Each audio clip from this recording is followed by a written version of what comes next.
Hello there. Welcome to the Sleepy Thought Channel. Tonight we are exploring something you have felt your whole life, even if you have never paused to think about it. Intuition is that sudden feeling of knowing, that flicker of certainty that appears before the evidence lines up, that strange moment when your body seems to decide before your mind has even started thinking. What is it really? Is it wisdom gathered from years of hidden learning? Is it pattern recognition moving faster than language?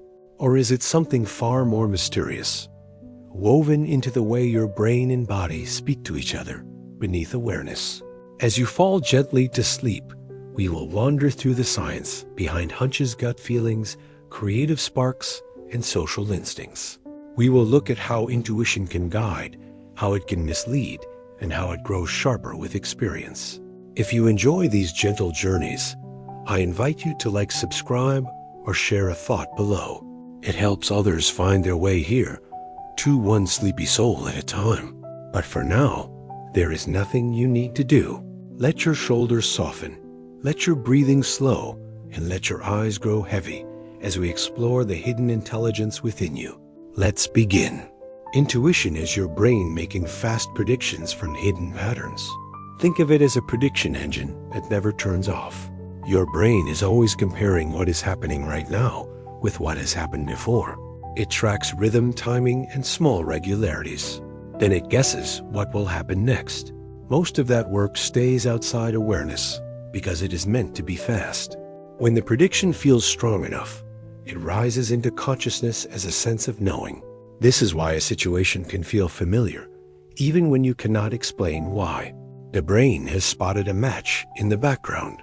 It might be the pacing of a conversation, the way a room is arranged, or the sequence of events leading up to a choice. The feeling is not magic. It is compressed experience delivered at speed. Your gut feelings often begin before you can name the reason. Long before you form a clear sentence, your nervous system has already started evaluating what you are encountering. The brain can recognize a pattern in a face, a voice, or a situation in a fraction of a second. Words arrive later because language takes time and conscious attention. That lag can make the feeling seem mysterious, like it came from nowhere. In reality, your mind is working ahead of your narration. This shows up in everyday life when you meet someone and sense warm, full caution immediately, then spend the next minutes building an explanation. It can also happen when you read an email and feel a tug of concern even before you can point to the exact phrase that caused it. The feeling isn't purely signal, the explanation is the slower follow-up. Tiny body signals can steer choices even when you feel calm. Your body is constantly sending information upward, and your brain uses it as part of decision-making. Heartbeat, breathing, muscle tension, and stomach sensations all contribute to how safe, urgent, or promising something feels. You might interpret that as a preference, a warning, or a sense of readiness. Even in a calm moment, subtle changes can tilt a choice without announcing themselves. A slightly tightened chest can make an opportunity seem risky. A settled breath can make the same option feel manageable. This is one reason two identical choices can feel different on two different days. The mind is not only judging the world, it is also reading the body while it judges. When you learn to notice these signals, you gain a new layer of self-knowledge. You can separate information from noise. A sudden certainty can come from memories you cannot consciously recall. Not all memory is a story you can tell. Some memories, skill, familiarity, and recognition, stored without a clear label. Your brain can retrieve these traces without delivering the details to consciousness. That is why a place can feel wrong even when it looks normal, or a plan can feel shaky even when it sounds good. The mind has noticed a mismatch with something learned earlier, but it has not pulled the lesson into words. This can come from small experiences that never felt important at the time. A confusing interaction, a near mistake, or a pattern you saw repeat in the past can all leave a mark. Later, the mark shows up as a strong sense of confidence or doubt. You do not need to remember the original moment for it to influence you. The past can guide the present through recognition alone. The best gut feelings sound simple, but they are deeply informed. When intuition is working well, It often arrives as a plain sentence in the mind. Call them back. Do not sign that. Take the earlier train. The simplicity is misleading. Under the surface, many streams of information are being combined. The brain has integrated past outcomes, social cues, timing, and your own capacity in that moment. It then delivers a summary that is easy to act on. This is why strong intuition can feel calm instead of dramatic. It does not need to shout because the system has already reached a conclusion. Still, the healthiest version stays open to testing. A good hunch can guide your next step while you gather confirming evidence. It is a compass, not a verdict. When you treat it that way, you get the best of both worlds. You move with clarity and you stay grounded. Skilled experts just know because practice built silent mental shortcuts. When someone has trained for years, they stop solving every situation from scratch. They build libraries of patterns, and those patterns become fast routes to action.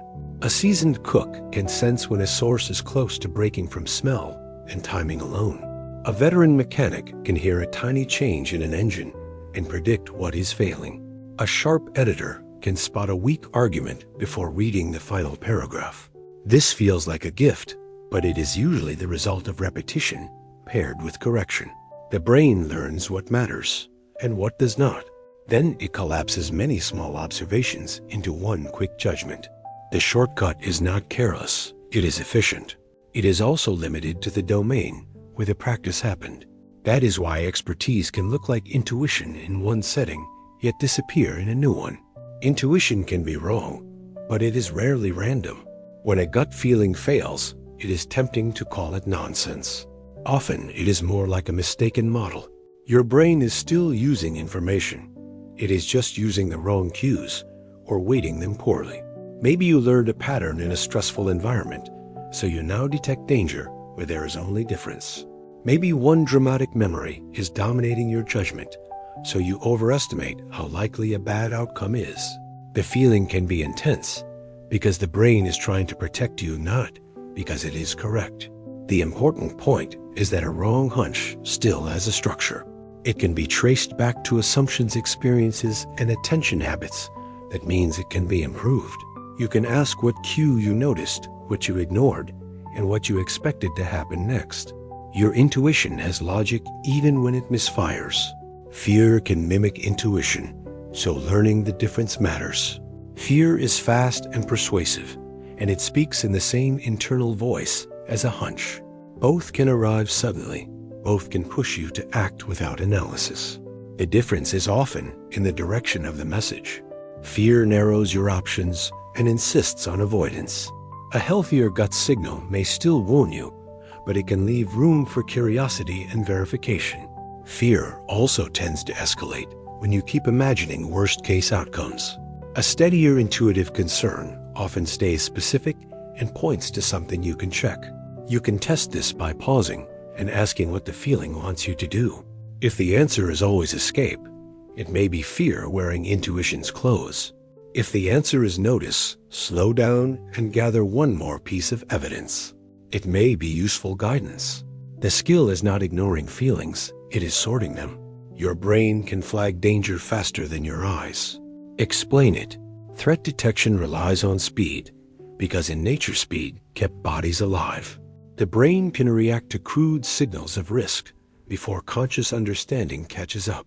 You might step back from a curb before you register the silent movement of a bicycle. You might freeze for a moment in a parking lot before you clearly see what felt off. This does not require paranormal sensing. It can come from peripheral vision, sound timing, or tiny inconsistencies in a scene. The mind uses these fragments to trigger caution, early consciousness that arrives to interpret what happened. That order can feel strange. First you react, then you understand. It is not proof of perfection. Sometimes the alarm is false. Still, the system is built to prefer a few unnecessary warnings, ever missing a real threat. It is a protective bias, tuned for survival rather than comfort. Intuition thrives on feedback. It sharpens with honest results. A hunch becomes reliable when it is trained, and training requires feedback that is clear and timely. If you make a prediction and never learn the outcome, your brain cannot calibrate.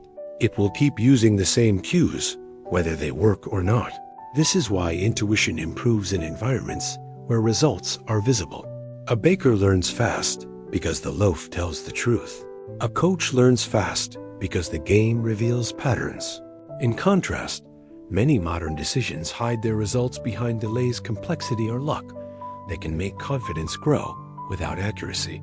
The best way to strengthen a gut sense is to create small loops of learning. Make a call record what you felt and then compare it with what actually happened. Over time, you notice which signals were useful and which were noise. The goal is not certainty. The goal is better alignment between feeling and reality. A warm first impression forms in seconds, then hardens into a story. The first moments with a new person can feel like a private verdict delivered before you have any solid evidence. Your brain is scanning voice tone, facial tension timing, and the way attention moves between you. It then builds a quick prediction about safety and intent. After that, a strange thing happens. You start collecting details that match the first guess, and you glide past details that do not. The mind prefers a coherent story, so it edits in real time. This is why a charming introduction can make later warning signs feel like exceptions. It is also why an awkward hello can make kindness feel suspicious. The good news is that you can loosen the story, slow the pace, ask one sincere question, and watch what happens when the moment has room to breathe. Sleep can strengthen intuitive leaps by reorganizing what you learned. Some of your best insights do not arrive during effort. They arrive after you stop. Sleep is part of why, while you rest, the brain replaces fragments of the day and connects them with older knowledge. It trims what seems unimportant, and it strengthens what seems useful. That behind-the-scenes sorting can turn scattered impressions into a clean sense of direction. The next morning, you might wake up knowing which idea is worth pursuing or why a conversation felt unsettled, without being able to point to one single clue. It can feel like a gift from nowhere, but it is often the result of your brain doing quiet housekeeping. You can support this by giving your mind a clear question before bed, then let it go. The next day, notice what feels newly obvious and treat that clarity as a lead to explore. Stress narrows intuition. It pushes you toward short-term safety. When stress rises, your mind starts caring about one thing above all else, getting through the next moment. Attention tightens. Options that once felt possible start to feel distant. You may feel sure you should avoid delay or simplify because the brain is prioritizing immediate protection. This can be useful in genuine danger. It can also distort everyday choices, especially choices that require patience or trust under pressure. A new job can feel like a threat instead of a chance. A difficult conversation can feel like an emergency. One way to notice stress-driven intuition is to listen for urgency. If the feeling says you must act right now, or you will regret it, pause, drink water, unclench your hands, and give yourself a few minutes. Often the truth changes as your body settles and a wider view returns. Joy can widen intuition. It helps you notice subtle possibilities. When you feel safe and energized, your brain explores instead of defense. You notice more of the room. You hear more in someone's voice. You see more possible next steps, and you can hold uncertainty without panic. That shift can make your instincts feel brighter because they are drawing from a larger set of signals. This is one reason good ideas often show up during play, connection, or laughter. The mind is gathering patterns from a wide angle, then offering a surprising link. You can use this intentionally. If you're stuck in a decision, do something that lifts your state without forcing an answer. Take a walk with a friend, listen to a song that opens your chest, or spend a few minutes with something you enjoy. Then return to the question. Often a new option appears, and it feels obvious in a way you could not reach through straying alone. Familiar places boost intuitive confidence, even when nothing is safer. Walk into a place you know well, and your body often relaxes before you think about it. The brain predicts what comes next, so it spends less energy scanning for surprises. That ease can feel like certainty, and certainty can feel like wisdom. The tricky part is that familiarity is not the same as safety. A routine can become harmful while still feeling normal. A relationship can grow stale or unkind while still feeling comfortable. Familiar settings can also make you overestimate your ability to control outcomes because you have done this before. A simple way to keep your intuition honest is to separate comfort from evidence. Ask yourself what has changed even slightly since the last time you trusted this place or pattern. Look for fresh details. Familiarity is a powerful signal, but it is not a guarantee. Sometimes it is only the brain enjoying a map it already knows. Novelty can mute intuition because your pattern library feels thin. In a new city, a new job, or a new kind of relationship, your instincts can feel strangely quiet. That is not always a failure. It can be your brain admitting it lacks reliable templates when you do not have many past experiences to compare with. The mind cannot compress the situation into a quick feeling, so you may feel uncertain even when you are capable. You might also swing the other way and copy borrowed intuition from others because their confidence sounds comforting. A smarter approach is to treat early uncertainty as information. It is a sign that you should slow down, observe, and gather examples. Ask more questions than you normally would take notes on what surprises you. Over time, the brain builds a library of patterns, and a true gut sense begins to form in new territory. Patience is not hesitation. It is how intuition is built. Your brain completes missing information, then calls it a hunch. Give the mind a few scattered clues, and it will try to finish the picture. A half-heard sentence, a delayed reply, or a sudden change in tone can trigger a full story in your head. That story can arrive as certainty because the brain dislikes gaps. It would rather fill in an answer than sit with not knowing. This is useful in many situations, like reading the next move in a sport or catching meaning in noisy speech. It can also create confident errors. You can catch this happening by listening for strong conclusions built on thin details. If the feeling is intense, but the evidence is small, ask what you are assuming. Ask what other explanations could fit. Then gather one more real piece of information, like a clear question or a second observation. A hunch is often the mind finishing a puzzle. Make sure you have enough pieces before you frame it. Intuition often speaks in feelings because feelings are fast summaries. A feeling can carry a lot of information in a small package. It can bundle memory, expectation, and body state into one signal that arrives instantly.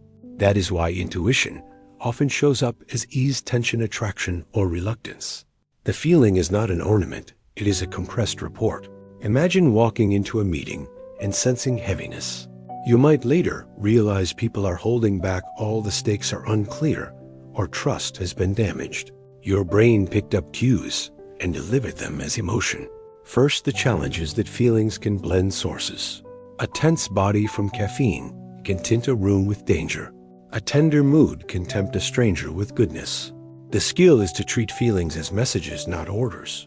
Let them point you toward what to examine. Ask what the feeling might be responding to and what would change it. Then use both emotion and observation to decide your next step. Body posture can change your sense of certainty within minutes. Stand tall, lift your chin, and your mind can start to feel more confident. Collapse inward, and the same decision can feel risky. This is not just performance. Posture changes breathing, muscle tension, and the way your attention scans the world. Those bodily shifts feed back into the brain's predictions. The mind then interprets the changed state as insight. You can use this effect in a practical way. If you feel stuck and doubtful, adjust your posture first. Place both feet on the floor, relax your jaw, and let your breath deepen. Then revisit the decision and see what changes. The goal is not to force bravery. The goal is to remove false signals created by a cramped body. A tense posture can make caution feel like wisdom. A steadier posture can make real information easier to hear. Your body is part of your thinking system, and it votes in every choice. Hunger can distort intuition. It makes urgent choices feel wise. When your body needs fuel, the brain starts negotiating with a louder voice. Hunger can make impatience feel like clarity. It can make risky shortcuts feel justified. It can even make small problems seem personal, because the body is already in a state of need. In that state, intuition can lean toward whatever promises immediate relief, not whatever supports your longer goals. You might buy something you do not need, snap at someone you care about, or commit to a plan that only sounds good because it ends the discomfort quickly. A simple safeguard is to delay important decisions until you have eaten and had water, not because you are weak, but because your prediction system is more accurate when your body is stable. Hunger is a powerful signal. It should guide you to food. It should not guide you to life-changing choices. Treat it like weather. Notice it, respect it, and wait for clearer skies. Some knowing is just recognition arriving before words catch up.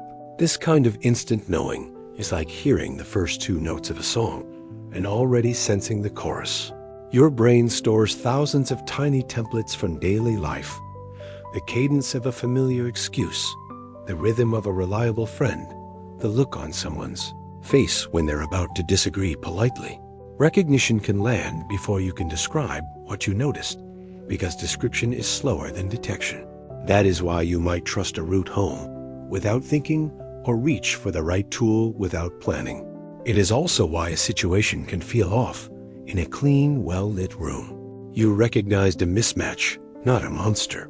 One useful move is to translate the feeling into a question. What did I recognize? What does it resemble? When you do that, the wordless signal becomes something you can test. Experts in chess see threats instantly because patterns jump out. To a beginner, a chessboard looks like a crowded puzzle. To an expert, it looks like a living landscape. They do not calculate every possibility from scratch. Their eyes land on key squares, and the position feels familiar, almost like a remembered scene. A knight near the center can feel like a spring being loaded. A pinged piece can feel like a door that cannot open. This is not a magical gift. It is the result of seeing many positions, making many mistakes, and learning what tends to happen next. Over time, the brain groups pieces into meaningful shapes, and those shapes carry predictions. That is why a strong player can glance at the board and sense danger in a heartbeat. The feeling arrives first, then the analysis follows to confirm it. The board becomes a language, and intuition becomes fluent reading. Firefighters report sudden alarms shaped by experience with near disasters. In some emergency stories, the most dramatic moment is not the flames. It is the instant someone says, "Get out right now." That urgency can come from details that are easy to miss. Heat that feels wrong on the ears, smoke that shifts in an unexpected way, a room that has become too quiet when it should be roaring. Fire behaves with patterns, and veterans learn those patterns through training and hard-earned memory. Sometimes the brain cannot list the cues fast enough, so it sends the message as a strong impulse leave. This does not mean the impulse is always correct. It means the mind is trying to act before the window closes. The lesson for the rest of us is powerful. In high-risk settings, intuition often arrives as a safety command. Respect it, then verify when you can. Mercy is often sent to decline early by noticing tiny changes. In a hospital room, change can be subtle. A patient answers a question a little slower than yesterday. Their skin tone shifts by a shade that most people would not notice. Their breathing has a new rhythm, even if the numbers on a screen still look acceptable. Nurses spend hours at the bedside, and that steady exposure builds a deep sense of baseline. Once you know baseline deviation becomes loud, the mind does not always translate that deviation into a tidy sentence. It may show up as a simple conviction that something is not right. The value of this kind of intuition is not mystique. It is attention over time. Small signs often appear before major ones, and the earlier they are caught, the more options exist. This is why experienced caregivers can advocate for a patient with such force. They are reading a living pattern, not a single measurement.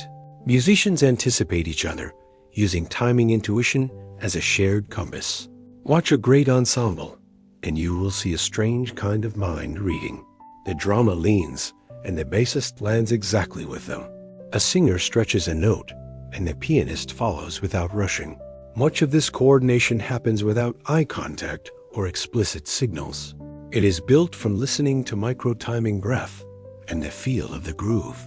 Musicians learn to predict each other's next move by sensing tiny shifts in energy, like a conversation where you know when someone is about to laugh in rehearsals. This becomes even deeper. The group builds a shared map of what the song can be, and the map guides them when they improvise.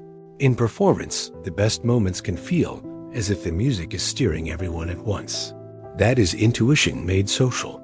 It is not inside one person. It lives in the space between them. Athletes rear opponents guided by micro-movements they barely notice. In fast sports, there is no time for conscious reasoning. A striker sees a defender's weight shift and knows which side is vulnerable. A tennis player catches a shoulder angle and predicts the serve direction. These clues can be so small that the athlete cannot describe them afterward. The body reacts first, then the mind searches for an explanation. Training builds this by turning perception into action. Drill after drill, the brain learns which early signals matter and which are decoys. Opponents also learn to disguise those signals, which makes the dance even more fascinating. A feint works because it hijacks expectation. A good reader resists the first story and waits for the second cue. This is why elite performance can look like foresight. It is not seeing the future, it is sensing the present. With extraordinary resolution, intuition becomes a form of speed, not a form of mystery. A good teacher senses confusion. Before any hand goes up, before students speak, the room speaks. A strong teacher can feel attention thinning, even when faces still look polite. Eyes stop tracking, pens pause. A few heads tilt at the same time, then stillness spreads. None of this is dramatic, but together it forms a clear message. The lesson has slipped out of reach. Great teachers respond in ways that look effortless. They offer a new example. They change the question. They slow down without blaming anyone. That response is guided by an internal sense of timing. Push now or you lose them. Pause now or they disconnect. This kind of intuition is built from countless classrooms, and it is also built from empathy. You learn how it feels to be lost, then you learn how it looks. The magic is not authority, it is sensitivity. The best teachers do not wait for confusion to amount itself. They catch it while it is still quiet season. Drivers predict trouble by reading traffic rhythm. Experienced drivers are not only watching cars, they are watching patterns. They notice gaps that are closing too quickly. They sense when someone is about to change lanes without checking because the car drifts by a few inches. They watch the flow around a truck and feel how it compresses decisions behind it. Traffic has a rhythm, and danger often appears as a sudden break in that rhythm. A brake light that flickers twice, a vehicle that speeds up to match you, then hesitates, a distracted wobble that says phone in hand. These are not supernatural warnings. There are tiny predictions built from repetition. What makes this intuition valuable is that it is proactive. It does not wait for the mistake to happen. It makes space first. It slows a little early. It chooses the safer lane before it is necessary. Good driving. Intuition is basically pattern-based kindness to your future self. Great negotiators feel turning points from voice tone shifts. In a negotiation, the most important information is often not in the words, it is in the timing. A fraction longer pause before answering a laugh that lands too quickly. A sudden change from detailed explanations to short, flat replies. Skilled negotiators track these shifts and treat them like weather changes. Something is moved, it might be a new worry, a hidden constraint, or a moment of pride. Instead of pushing harder, they adjust the pressure. They ask a clarifying question. They offer two options that preserve dignity. They sometimes stop talking because silence can invite truth. This is intuition, a social sensing, and it is built from practice with many people. The best negotiators also manage their own signals. They keep their voice steady because a shaky tone can invite a hard counter. They listen for the turn, then they guide the conversation through it, almost like steering a boat around a rock you cannot yet see. Pet owners notice illness early from small behavior changes. Animals cannot explain a symptom, so the first signs are often tiny. A cat that no longer sits in its usual spot, a dog that drinks a little more, or greets you with less bounce, a bird that fluffs its feathers longer than normal. To someone else, these might look like mood. To an attentive owner, they look like a pattern breaking. That awareness is a form of intuition built from everyday familiarity, but it is sharper than simple comfort. It is observation over time. You know the normal rhythms, so you catch the off note early. This can lead to earlier care, which can change outcomes in a very real way. It also teaches something beautiful about attention. When you live closely with another creature, you learn a language made of routine, posture, appetite, and energy. You start to trust subtle shifts, because subtle shifts are often the first chapter of a larger story. Intuition can improve with training, but only with clear feedback. If you want your instincts to get smarter, you have to let them learn the way a coach trains an athlete. Make a small prediction, then check what actually happened. Without that loop, your brain keeps guessing in the dark. This is why some jobs produce sharp intuition and others produce overconfidence. A barista learns quickly because customers react right away. A person trying to sense the stock market can feel brilliant one week, but miss the fact that luck was doing the heavy lifting. The secret ingredient is honest outcome information delivered close to the decision. When results are delayed or hidden or influenced by many factors, intuition can drift. If you want to train it, start with low-stakes choices where you can verify. Write down your hunch, notice the result. Over time, your inner compass learns what it can trust. Repeated false alarms can teach your guts to overreact. Imagine a smoke detector that chirps every time you make toast, but first you jump, then you start resenting it, and you stop taking it seriously. The same thing can happen inside you. If your nervous system has learned that normal situations lead to danger, it will ring the alarm too often. A raised voice can feel like a threat, a delayed message can feel like rejection, a new opportunity can feel like a trap. These reactions are not chosen. They are learned patterns that once made sense somewhere. The mind would rather warn you too early than too late. Over time, though, constant warning becomes exhausting, and it shrinks your world. One way to retrain this is to separate signal from story. Notice the first body reaction, then ask what evidence is actually present.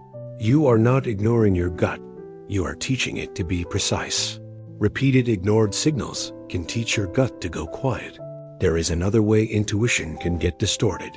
It can stop speaking if you have learned that your concerns are dismissed or that noticing danger leads to no help. Your system may decide it is safer to numb out. People sometimes call this being fine, but it can feel like walking through life with the volume turned down. You miss early discomfort, you overlook boundary crossings.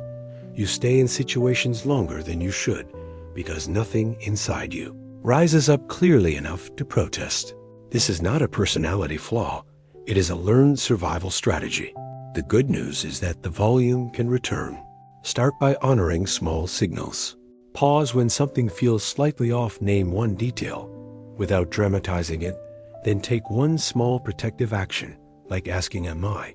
question or creating space. Each time you respond, your brain learns that signals matter. Gradually, your inner warnings become audible again.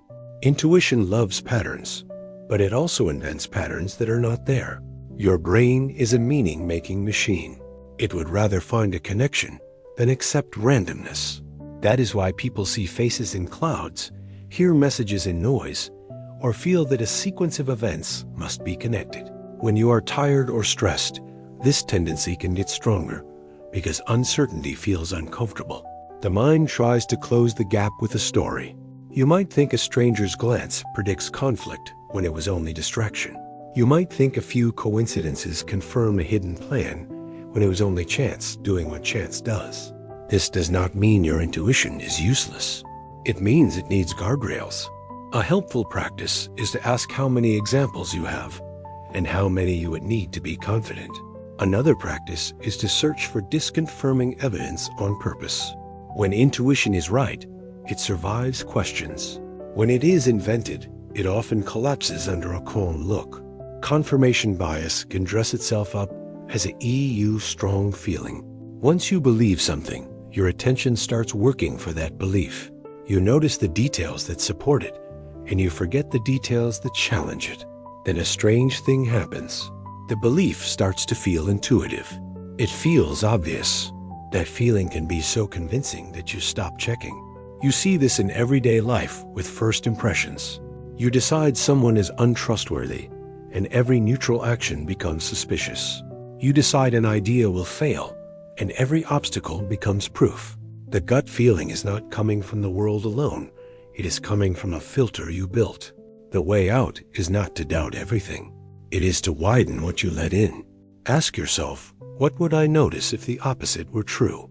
Then look for one concrete example. That single act can loosen the grip of bias and return intuition to something more honest.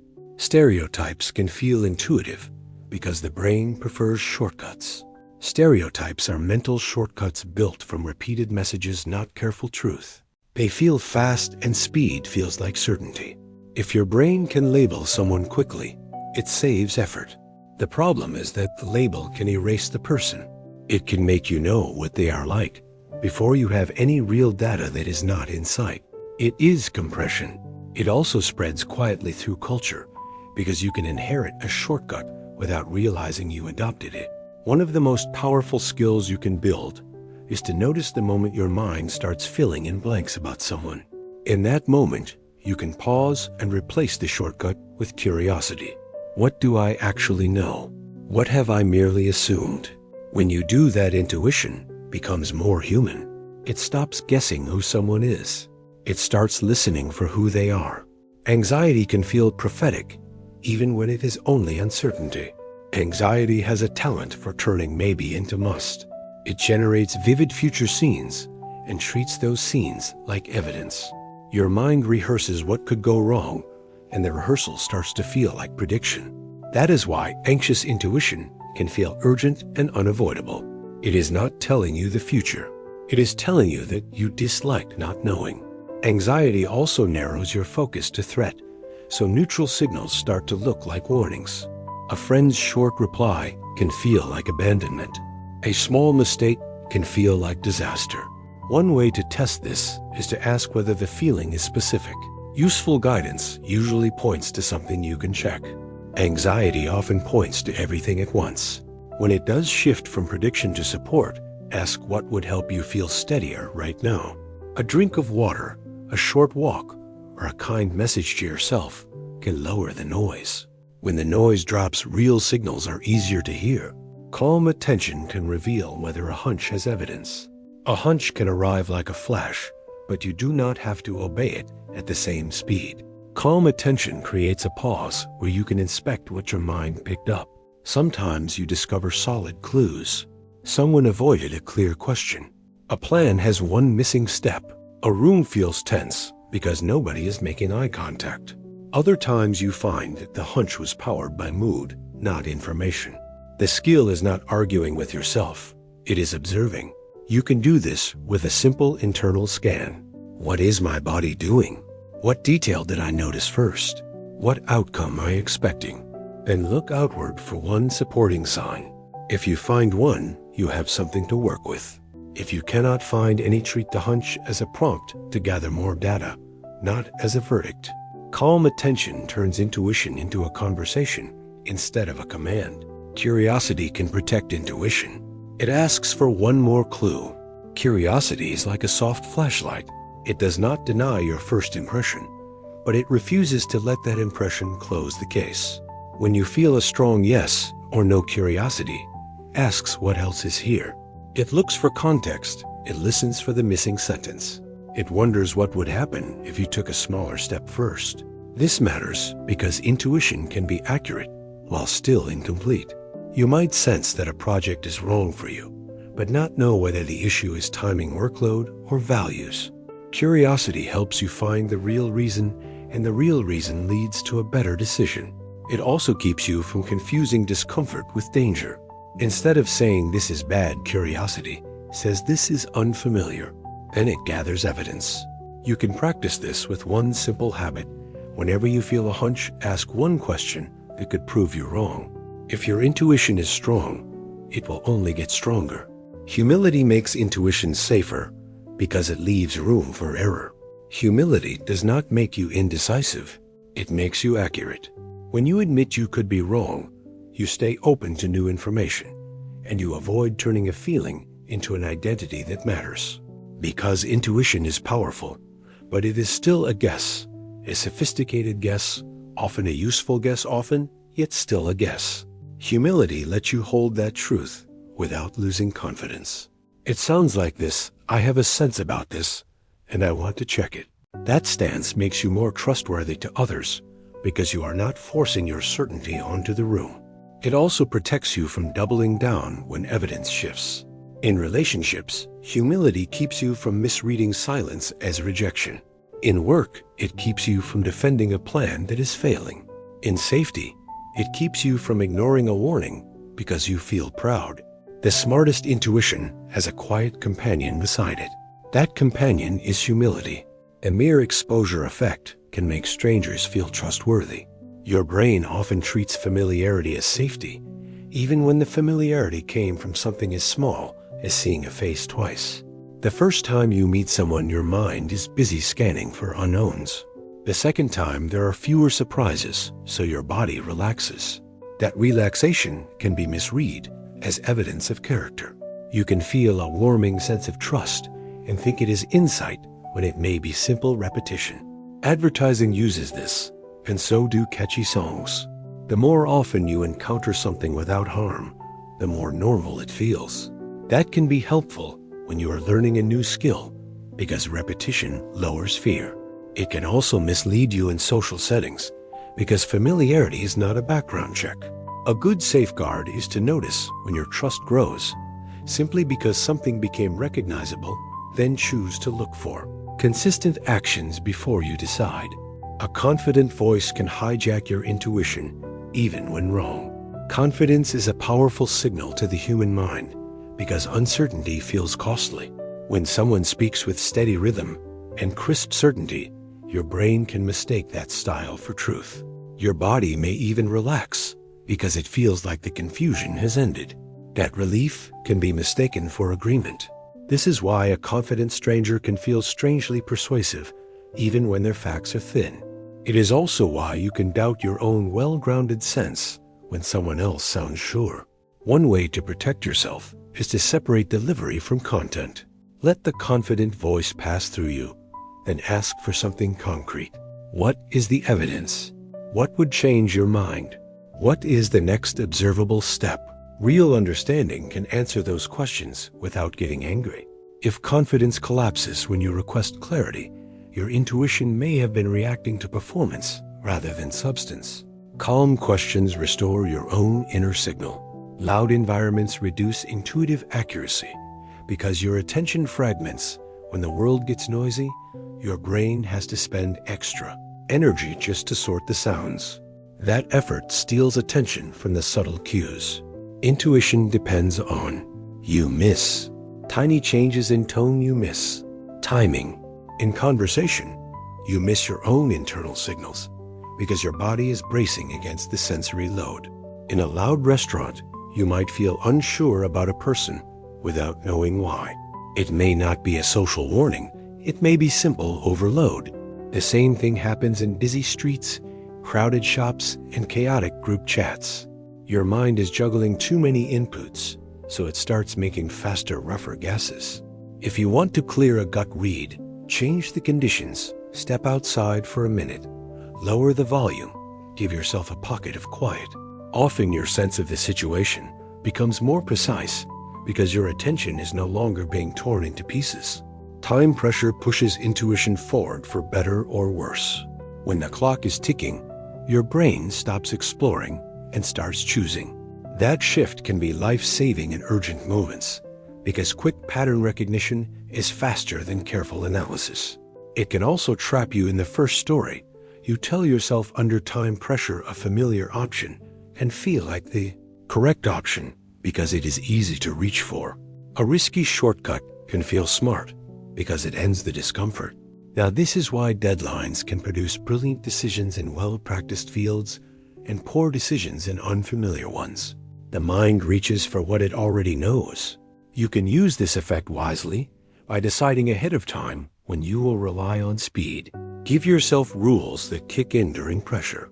If a choice is high impact, pause for one full breath and ask for one piece of confirming evidence. That tiny ritual create a gap between urgency and action. In that gap, intuition becomes sharper instead of rushed. Multitasking weakens gut checks because signals get drowned out. Intuition is often quiet. It shows up as a slight core, a faint hesitation, or a small sense of relief. When you multitask, you reduce the chance you will notice those subtle shifts. Your brain is switching between tasks, and each switch has a cost. You may still decide quickly, but the decision is based on the loudest inputs, not the most meaningful ones. This is why you can agree to something while scrolling, then later wonder why you feel uneasy. The unease was there, but your attention was elsewhere. If you want your instincts to speak clearly, give them a moment of single focus. Put the phone down, look at the message again. Sit still for 10 seconds and notice your body's response. The goal is not to overthink. The goal is to stop drowning the signal. When attention becomes steady, intuition stops whispering into a storm. A single vivid memory can outweigh many quiet facts. Your brain gives extra weight to experiences that were emotional, surprising, or painful. One dramatic story can reshape your sense of risk for years, even if it is statistically rare. If you once had a terrifying flight, your gut may insist that flying is dangerous, even when you know the odds are low. If you once trusted the wrong person, your instincts may treat new kindness as suspicious. This is not irrational in the way people often mean. It is the brain's attempt to protect you by remembering what hurt. The problem is that vivid memory can become a bully. It speaks louder than calm evidence. A helpful approach is to honor the memory without letting it rule. Name it clearly that was one event. Then gather a wider sample of reality. Look for repeated patterns, not single shocks. Over time, new experiences can soften the memory's grip, and intuition can start using the full library instead of one loud chapter. Your brain hates unfinished stories, so it invents fast conclusions.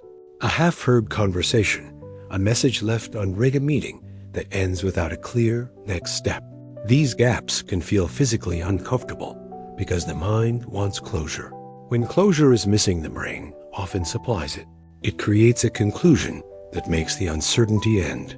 The conclusion might be harsh, like they do not respect me.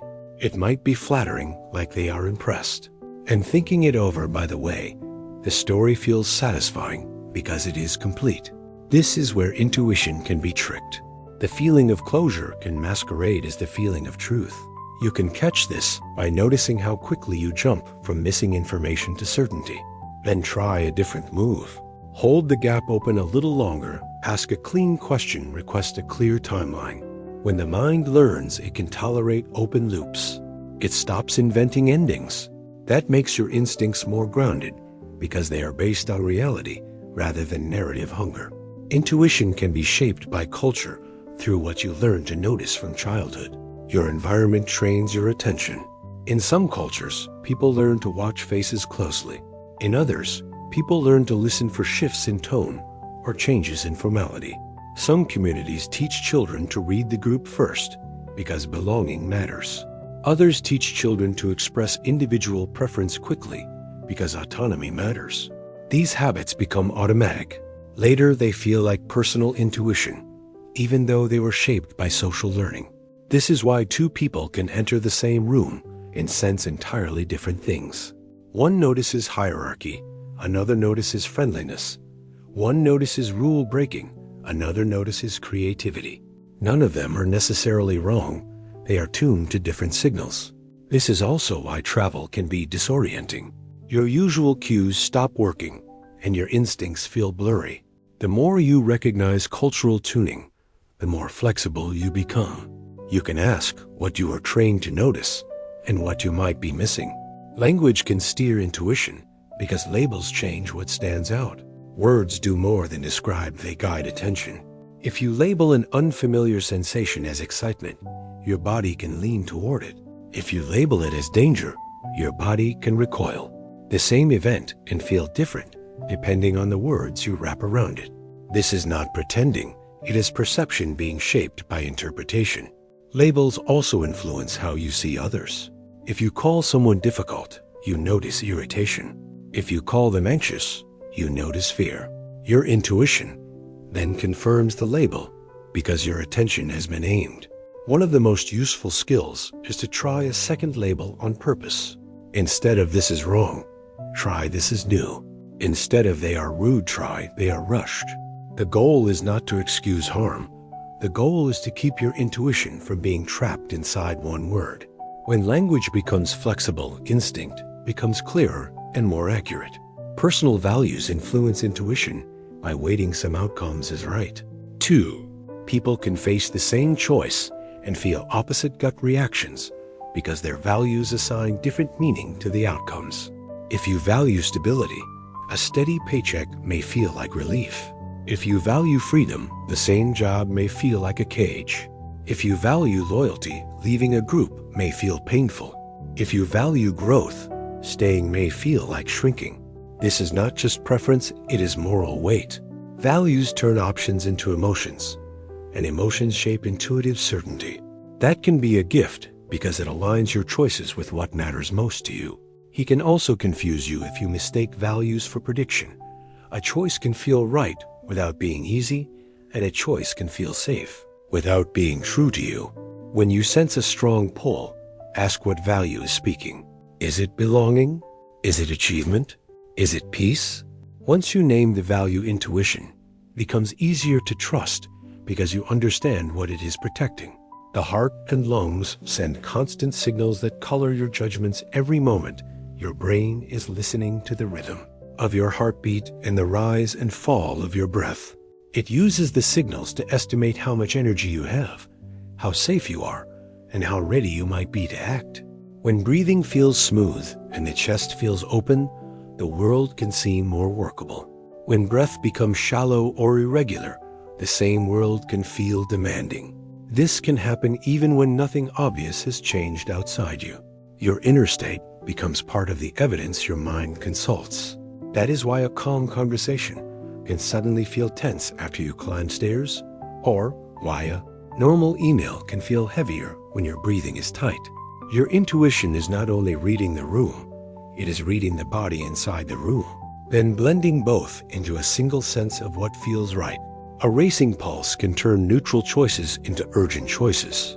When your heart speeds up, your brain often assumes there is a reason. It stops scanning for what needs immediate action, even if the real cause was coffee excitement or a brisk walk. That scam can make ordinary options feel loaded with consequence. A simple decision can suddenly feel like a deadline. A mild disagreement can feel like a threat. Your mind is trying to match the body's intensity with a story that explains it. This is how urgency can be manufactured from inside. The feeling is real, but the interpretation can be wrong. You can test this by changing the input. Sit down, drink water, and wait for the pulse to settle. Then ask the same question again. Often the "must do it now" energy fades, and what remains is a clearer view of what truly matters. The heart can be a powerful messenger. It should not always be treated as a judge. Slow breathing can reduce full certainty by easing body alarm. When you slow your breath, you are not only calming down, you are changing the information your brain receives. A steadier breathing pattern tells the nervous system that the moment is manageable. That message can soften the urge to make snap conclusions. Full certainty often appears when the body feels on edge because quick answers feel like safety. With slower breathing, you can hold a question open a little longer. That extra space makes room for better judgment. You might notice that your first hunch was driven by tension, not by evidence. You might also notice that a quieter, more accurate signal was hiding underneath. This is why a single slow breath can change what you think you know. It does not add new facts. It changes the internal weather where your thoughts are formed. In that karma air, intuition becomes easier to examine instead of obey. Nausea can become moral disgust, blending body and belief. A queasy stomach is meant to protect you from harmful food, but the feeling can spill into other parts of life. When nausea appears, your brain looks for an explanation. If it cannot find one in the body, it may attach the sensation to what you are seeing or thinking. Suddenly, an idea feels repulsive, a person feels untrustworthy, a choice feels wrong in a deep physical way. This blending is part of why discussed language is so moral. We say something leaves a bad taste or makes us sick. Sometimes the body is reacting to stress, motion, or illness, and the mind turns that into a verdict about meaning. This does not make your reaction fake, it makes it complicated. A useful check is to ask whether the disgust appeared before the thought or after it. If the body spoke first, it may be asking for care rather than judgment. If the thought came first, it may still be a boundary, but it deserves clear reasons. A relaxed jaw can soften threat perception, changing your sense of risk.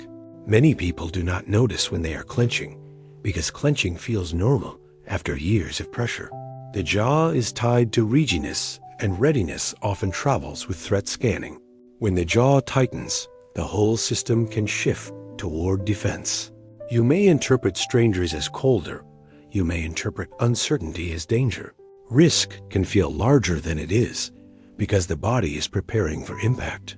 Relaxing the jaw can interrupt that loop in a surprisingly direct way. Let the tongue rest, let the teeth separate slightly, and notice what changes in your thoughts. Problems can feel less sharp, decisions can feel less final. This is not pretending the world is safe. It is removing a body signal that tells your brain it must brace. Once the bracing eases, you can evaluate risk with more clarity. The goal is not softness. The goal is accuracy. Muscle tension can make a safe room feel wrong. Sometimes you walk into a perfectly ordinary place and feel uneasy, and it seems like intuition warning you. The twist is that the warning may be coming from within your muscles. When shoulders are lifted, fists are tight, or the belly is braced, the brain receives a steady stream of signals that say prepare. It then searches the environment for a matching threat. If it finds none, it can still keep the uneasy feeling because the body is broadcasting danger even in silence. This is how a safe room can feel off simply because your nervous system arrived already hammered. You can test this by changing the body before you change the story. Drop your shoulders, uncurl your hands, and soften your abdomen. Then look around again. If the room suddenly feels more neutral, your earlier hunch was likely muscle-based alarm. If it still feels wrong, you may have noticed something real. By the way you gained information, you learned where the signal began. Tiny facial expressions can trigger hunches you cannot explain. Human faces move in fast, subtle ways.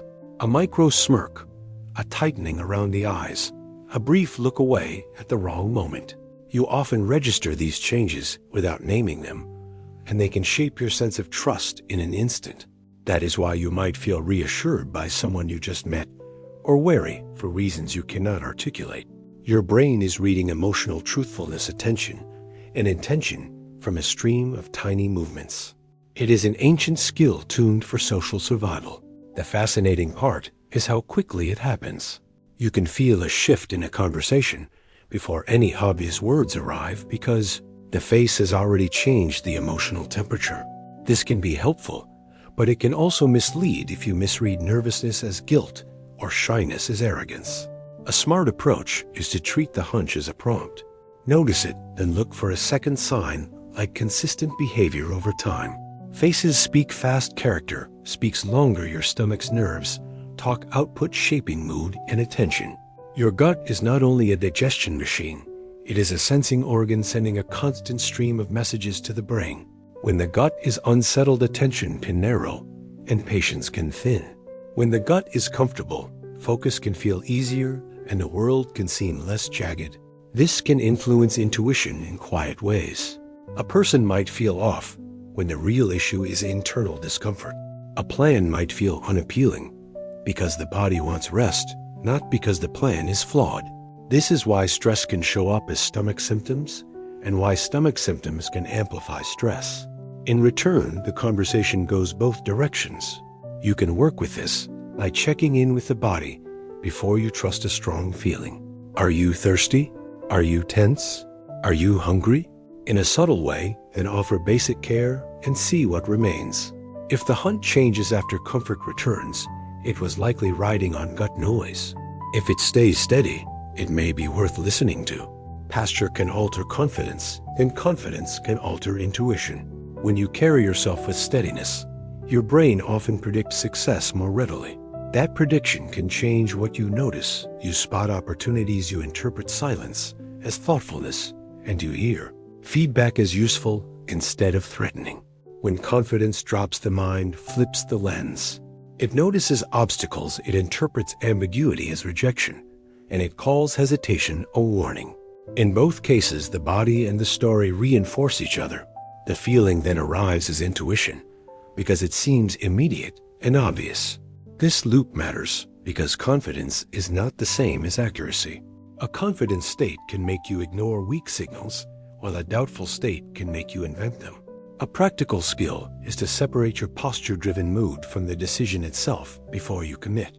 Ask what you would choose if you felt 10 steadier, and what you would choose if you felt 10 more cautious.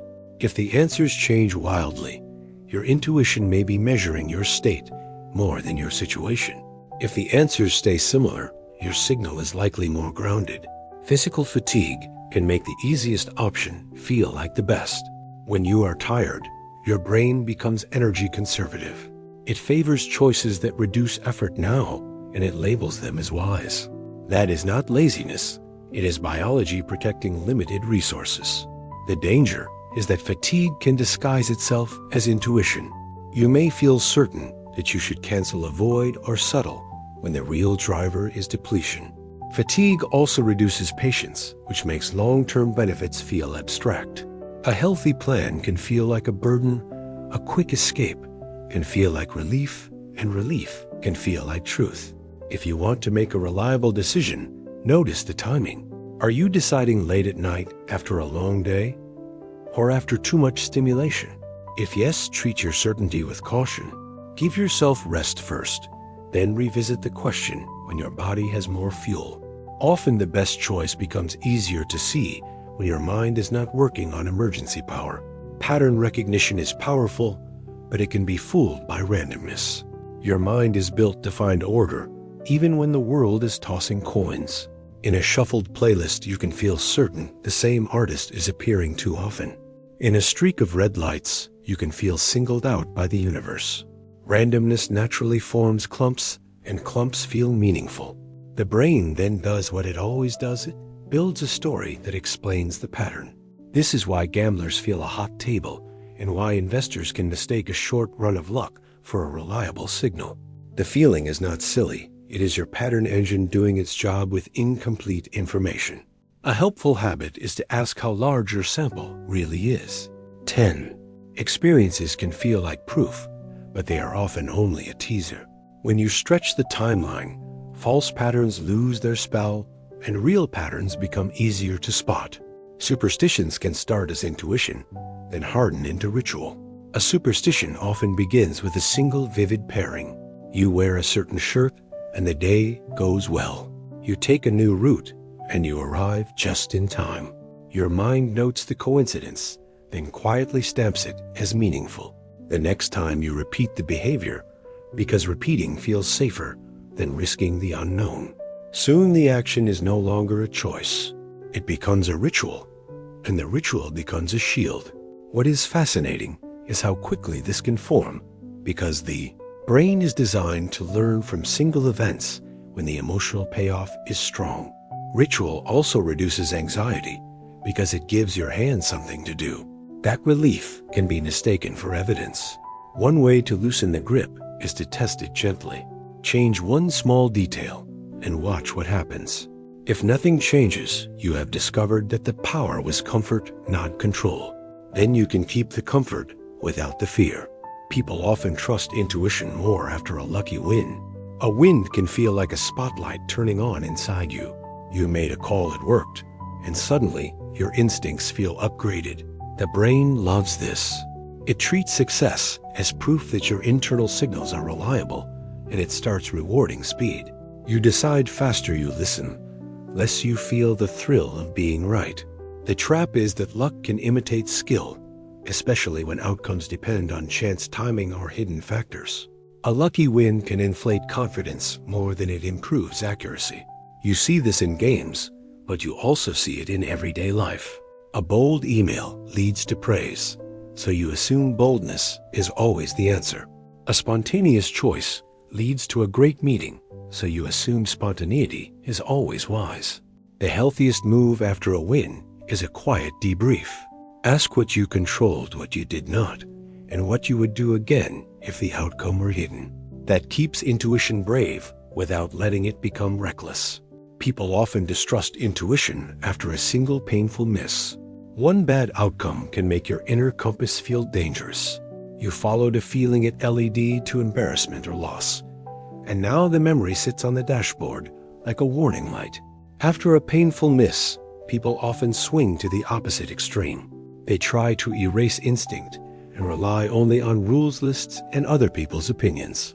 The problem is that instinct is not one thing. It is a whole system of signals, some useful and some noisy.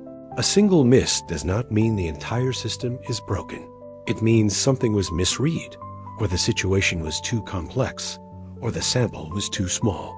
A smarter repair is to separate the feeling from the decision process around it. Was the hunch specific, or was it a mood? Did you check anything, or did you leap? Did you ignore a red flag because you wanted a certain outcome? When you answer those questions, you reclaim trust in a careful way. Intuition becomes a guide again, not a gamble. Stories of sixth sense spread because memory favors drama. Human memory is not a neutral recorder. It is a storyteller, and it edits toward what is emotional, surprising, and easy to retell. If someone had a strange feeling and nothing happened, the moment usually disappears.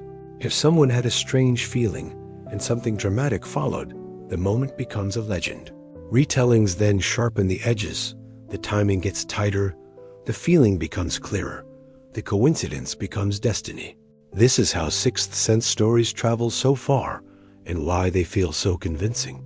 They are built from the most memorable examples, not from the full set of everyday outcomes. This does not mean every story is false.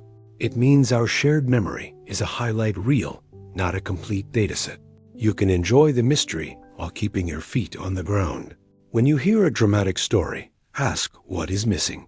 How many ordinary days came before it? How many similar feelings led nowhere? That question does not ruin wonder, it makes wonder. Honest intuition feels personal, so criticism can feel like an attack. A gut feeling can feel like part of you, not just an idea you are holding. That is why pushback can sting. When someone questions your intuition, it can feel like they're questioning your intelligence, your values, or your ability to keep yourself safe. The mind then shifts into defense, and defense makes intuition louder. You cling harder, you search for supporting evidence, you interpret neutral comments as disrespect. This is a social loop, and it can quietly damage relationships and decisions. The way out is to reframe what intuition is. It is not a sacred identity. It is a signal that deserves curiosity. You can say, I have a strong sense about this. Then you can invite collaboration. Ask what the other person sees. Ask what evidence would settle it. When you treat intuition like a hypothesis, criticism becomes information rather than insult. You stay connected, and your decision becomes better. You remember hits more than misses, which inflates gut confidence. Your mind is excellent at celebrating success and surprisingly casual about forgetting failure. But a hunch is right, it feels meaningful, and you replay it. You tell the story, you stamp it as proof that your instincts are sharp. When a hunch is wrong, it often gets filed under bad luck, or it gets blurred by excuses, or it is simply dropped because it hurts. Over time, the memory ledger becomes unbalanced. You carry a collection of hits, and you lose track of the misses. That can make intuition feel more accurate than it is. The fix is not to distrust yourself. The fix is to keep a fair record. When you notice a strong gut call, write it down in a sentence. Later note what happened. The practice is simple, but it changes everything. It turns intuition from a highlight reel into a track record. With a track record, confidence becomes calibrated, and your inner compass becomes more dependable.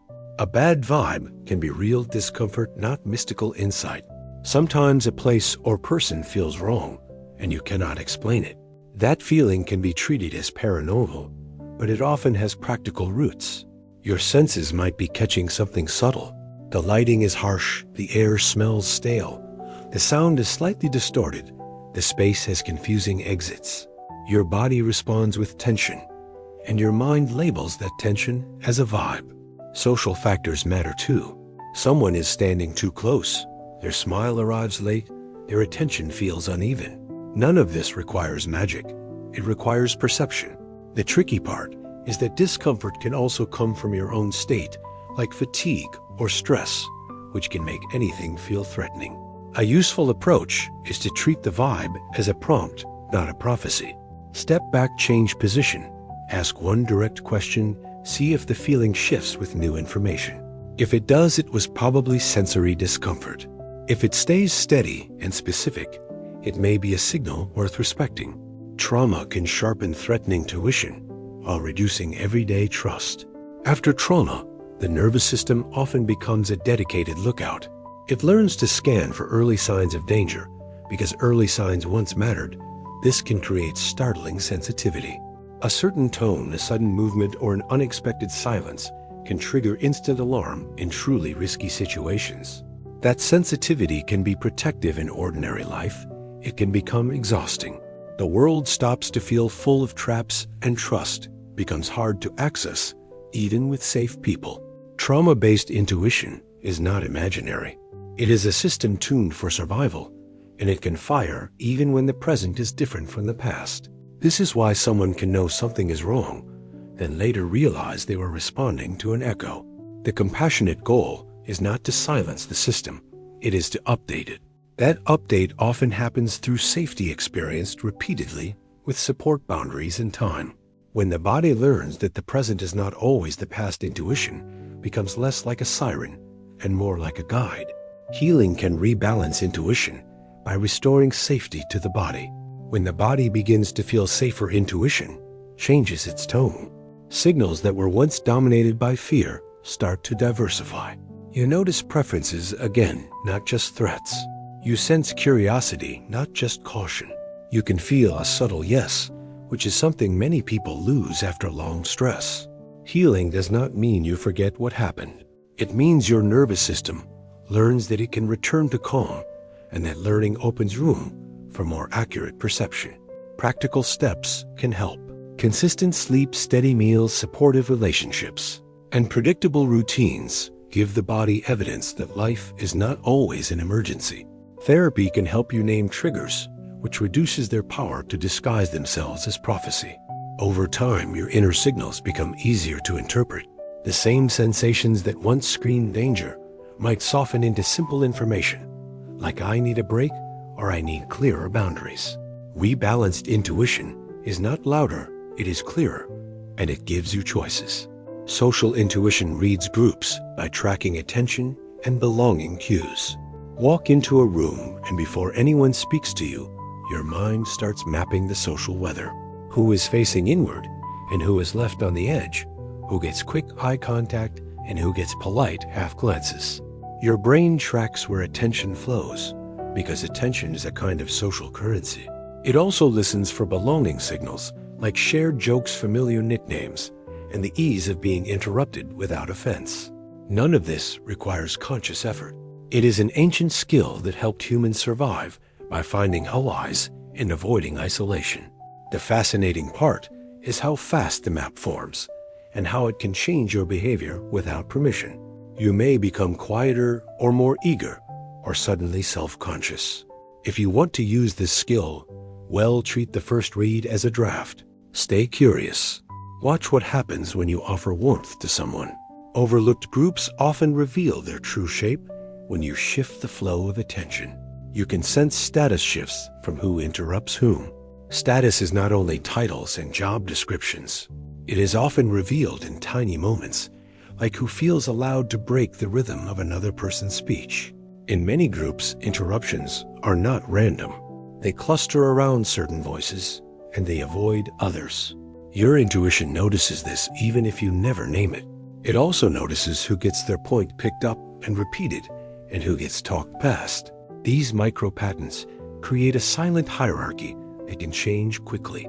A new person arrives and the room reorganizes. Someone makes a confident claim and others stop challenging. Someone hesitates and suddenly gets fewer questions. If you want to read a room accurately, listen for timing. Notice whether interruptions are supportive, like building on a point, or competitive, like cutting someone off. Those differences tell you whether a group is cooperating or competing. Status shifts can feel like a vibe, but the evidence is often right there in the conversational beat. Humor can signal safety, and your intuition responds quickly. Humor is one of the fastest tests humans run on each other. A light joke, a playful comment, or a shared laugh can signal that the moment is safe enough for flexibility. Your nervous system often relaxes when humor lands well because it suggests trust and shared understanding. But humor is also a sharp tool. It can include and it can exclude. It can soften tension and it can hide cruelty behind a smile. Your intuition reads this instantly through tone timing and who is laughing. Notice where the laughter goes. Does it lift the whole room, or does it point at one person? Does it invite connection, or does it demand agreement? The same words can mean very different things depending on warmth and context. A good rule is to watch your body after laughter. If you feel more open, that is information. If you feel smaller, that is also information. Humor is social weather, and your instincts are built to feel its pressure changes. Silence can signal conflict even before anyone speaks. Silence is not empty. It is filled with what people are choosing not to say in a group. A sudden hush can mean many things like respect uncertainty or quiet disagreement. Your intuition tries to decode it quickly because silence changes the risk of social mistakes. One kind of silence feels spacious, people are thinking, and the room still feels warm. Another kind feels tight. Eyes avoid each other, and simple questions start to sound dangerous. Conflict often shows up in that tight silence, first before it becomes visible in words. You can hear it in clipped replies, delayed answers, and the way topics change too quickly. If you want to respond wisely, do not rush to fill the gap. Let the poles exist. Ask a clear question that offers safety, like what would help us move forward? Sometimes silence is a warning. Sometimes it is an invitation to slow down. Your instincts can tell the difference when you give them time to listen.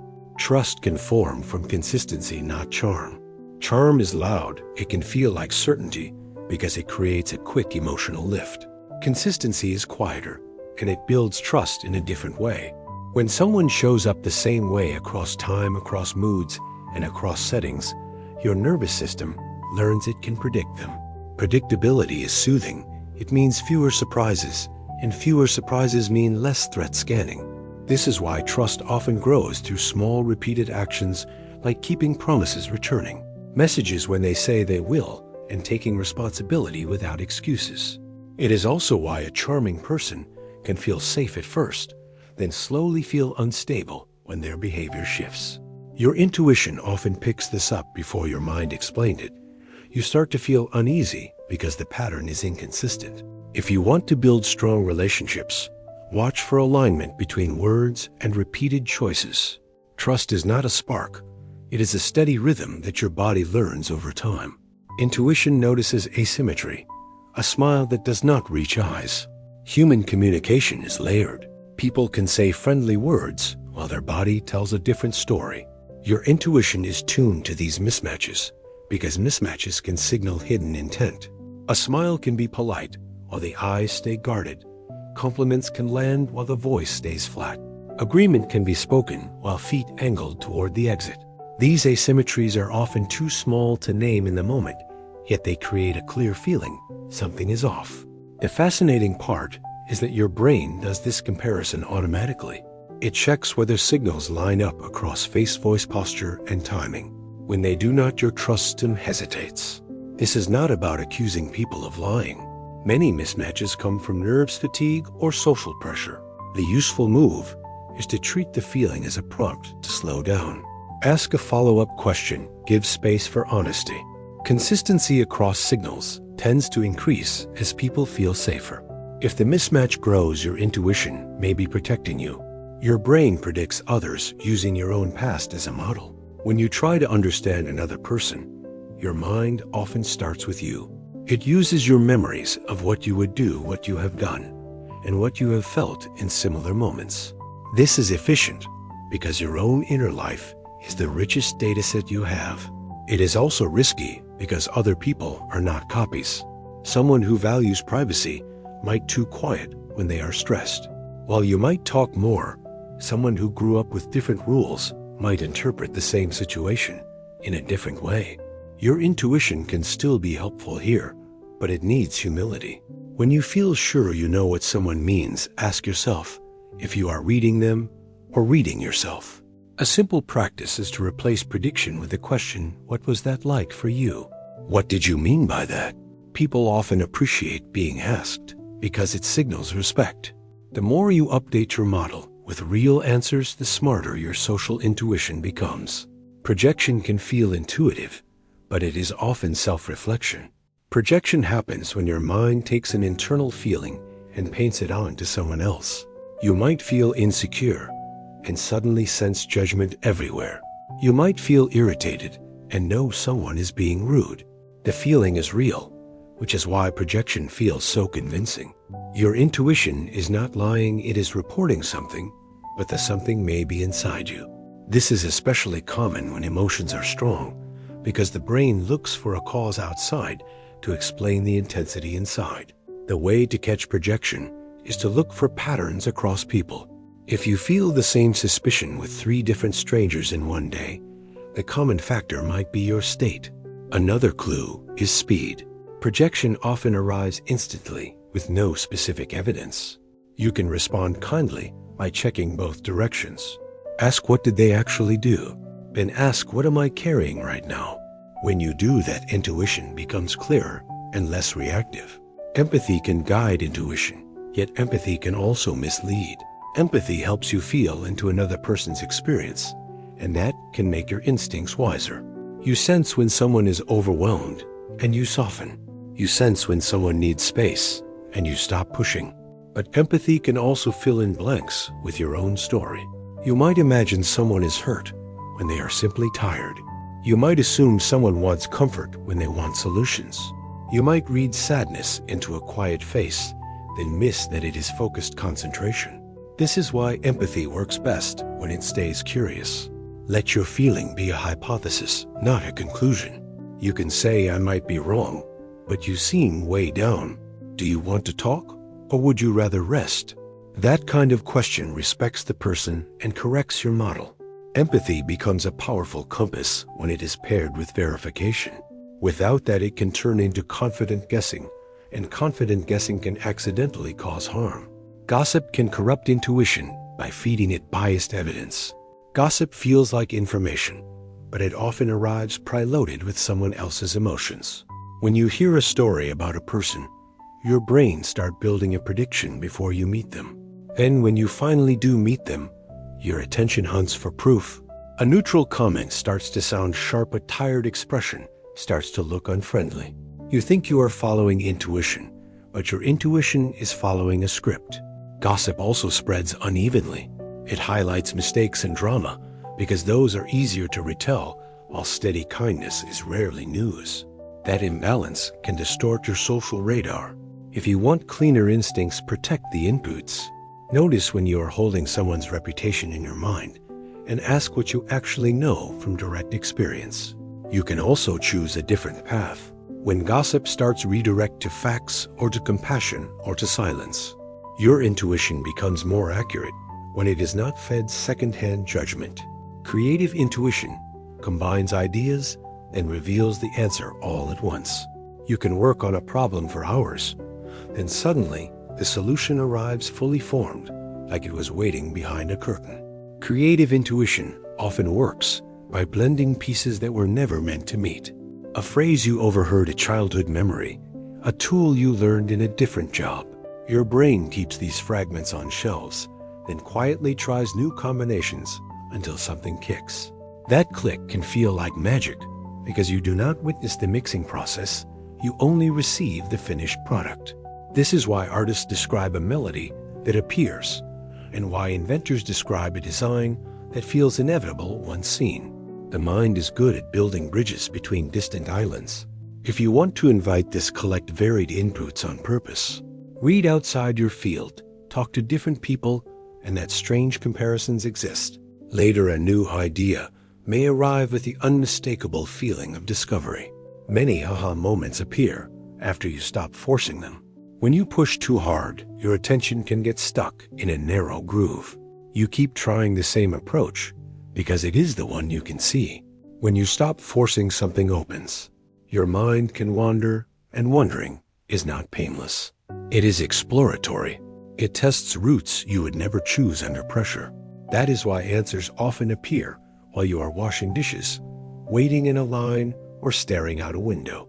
The brain is still working, but it is no longer trapped by one plan. It can notice the simple pattern you missed, or it can drop an assumption you did not realize you were carrying.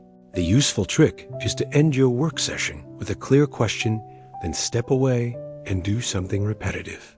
The repetition frees attention, and your inner problem solver keeps turning the shape in its hands. When insight arrives, it often feels obvious. It was not obvious before because you were gripping too tightly. Walking can improve intuitive insight by changing attention with them. Walking gives your mind a moving metronome.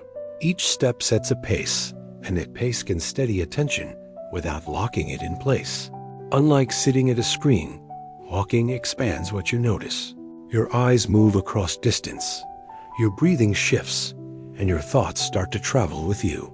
Many people find that a stuck decision becomes clearer after 10 minutes on thought. The reason is not only exercise, it is rhythm. The brain likes rhythmic input, and steady rhythm can reduce mental clutter. New connections surface, and old worries loosen. Walking also gives your body a sense of forward motion, which can change how you evaluate choices. A plan that felt impossible on the couch can feel workable on the sidewalk. If you want to use this, deliberately walk without heavy audio at first. Let your mind speak in full sentences, then stop for a moment and write down the one idea that feels most alive. Shower thoughts happen because the mind relaxes its grip. The shower is a small sensory world, but does not demand decisions. Warm water, steady sound, and familiar routine. Because the task is simple, the mind can loosen its grip on control. That looseness makes space for unexpected associations. A problem you could not solve at your desk suddenly finds a new angle. A conversation from yesterday replays, and you finally hear what bothered you. It is not that water creates genius. It is that the brain can shift from effort to flow in that state. It can roam across memory more freely, and it can connect distant ideas without being judged too quickly. The shower also removes outside inputs like notifications, which helps thoughts finish their own arcs. If you want more of these moments, create shower-like conditions in other places.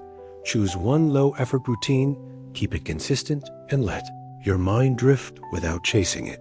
When a useful thought appears, catch it gently. Write it down before the steam fades. Daydreaming can strengthen intuition by exploring quietly in the background. Daydreaming is often treated like distraction, but it can be a form of mental simulation. Your mind tries out futures, replays past moments, and tests social possibilities without making you act them out. That inner rehearsal can sharpen intuition because it reveals what you actually care about. In a daydream, you notice which paths feel heavy and which feel energizing. You also notice hidden fears because they appear as scenes you did not invite. This is information. It is your brain exploring the landscape of consequences. Daydreaming can also uncover solutions by letting ideas bump into each other without a strict agenda. The key is balance. If daydreaming becomes rumination, it loops and tightens. Helpful daydreaming rooms then returns. You can guide it with one simple prompt, like what would I do if I felt brave? Let the scene play, then pull out one real-world step that matches it. Boredom can be useful. It lets hidden associations surface. Boredom feels like emptiness, but it can be a doorway. When the mind is not being fed constant stimulation, It starts searching internally for something interesting. That search can reveal surprising links. A memory connects to a new idea. A problem you forgot about returns with a fresh shape. This is one reason children invent games on long car rides, and adults get their best thoughts while waiting with nothing to do. Boredom can also teach you what your brain has been avoiding. If silence immediately produces discomfort, the discomfort is a clue about unmet needs. The trick is to stay with boredom long enough for it to change. The first minutes can feel restless, then the mind settles and new material rises. If you want to use boredom as a tool, schedule small pockets of it. Leave your phone behind for 5 minutes. Let your thoughts drift. Notice what repeats. Repetition is often the mind pointing at something important. Incubation helps intuition because the brain keeps working off stage. Incubation is what happens when you step away from a problem, and the problem keeps moving anyway. It feels like nothing is happening, yet something is. The brain continues to process patterns, and it can do so without the stress of conscious effort. This is why a name can appear after you stop trying to remember it, and why a complex decision can feel clearer after you do something else for a while. Intubation works best when you have already engaged with the challenge. You gather the ingredients first, then you let them sit. A practical method is to outline the problem, then stop. Do a different task that uses a different kind of thinking, like cooking or tidying. Later, return and notice what has shifted. Often you will find that the brain has quietly ranked options, spotted a missing constraint, or simplified the question. Incubation is not laziness, it is strategic patience. You are giving your intuition time to do the part it does best, which is pattern building without pressure. Sleep can deliver solutions by replaying problems in new order. Sometimes you fall asleep with a tangled question and wake up with a cleaner shape. During sleep, the brain can replay recent experiences and shuffle their pieces. That replay is not a perfect recording, it is more like sorting. The mind strengthens what seems important, and it loosens rigid links that kept you stuck. That is why you can wake with a sudden sense of what to say or which option is truly yours. Dreams can feel strange, yet they sometimes carry the emotional truth of a problem. Even without memorable dreams, the night can change your sense of the issue. If you want to invite this end the day by writing one clear line about what you are trying to figure out, then stop, do not solve it. In the morning, notice the first feeling that appears when you read the line again. Often you will find a new order, and with it a new answer. Treat it as a starting point, then test it in daylight. Music can shape intuition by shifting emotion and expectation. Music changes what your brain predicts. Slow, steady pace can make time feel spacious, and spacious time makes you less reactive. A fast rhythm to make choices feel urgent, and urgency can make you overcome it. Music also shapes emotion, and emotion changes what feels true. A triumphant track can make a risk feel possible. A melancholy track can make the same risk feel doomed. This matters because intuition often rides on feeling. When the feeling shifts, the inner signal can shift too. You can use this skillfully by choosing music that matches the decision you want to make. Well, if you need patience, choose something calm and steady. If you need courage, choose something that lifts you without making you reckless. Then ask the question again and notice what changes. The goal is not to let music decide for you. The goal is to see how much your gut depends on your emotional frame. When you hear that clearly, you become less easily steered by mood. Nature sounds can steady intuition by lowering threat scanning. A noisy city teaches the brain to stay on guard. Horns, sudden footsteps, and unpredictable interruptions keep your attention scanning for what might happen next. Nature sounds often do the opposite. Wind, rain, and birds tend to be patterned without being demanding. When the nervous system hears those textures, it can reduce its readiness to brace. With less bracing, you can notice subtle signals again. Your thoughts lengthen, your body settles, decisions stop feeling like emergencies. This does not require a forest. Even a short recording of rainfall can shift your internal state because it changes the soundscape your brain is trying to manage. When threat scanning lowers, intuition can become more discerning. You can hear the difference between discomfort and warning.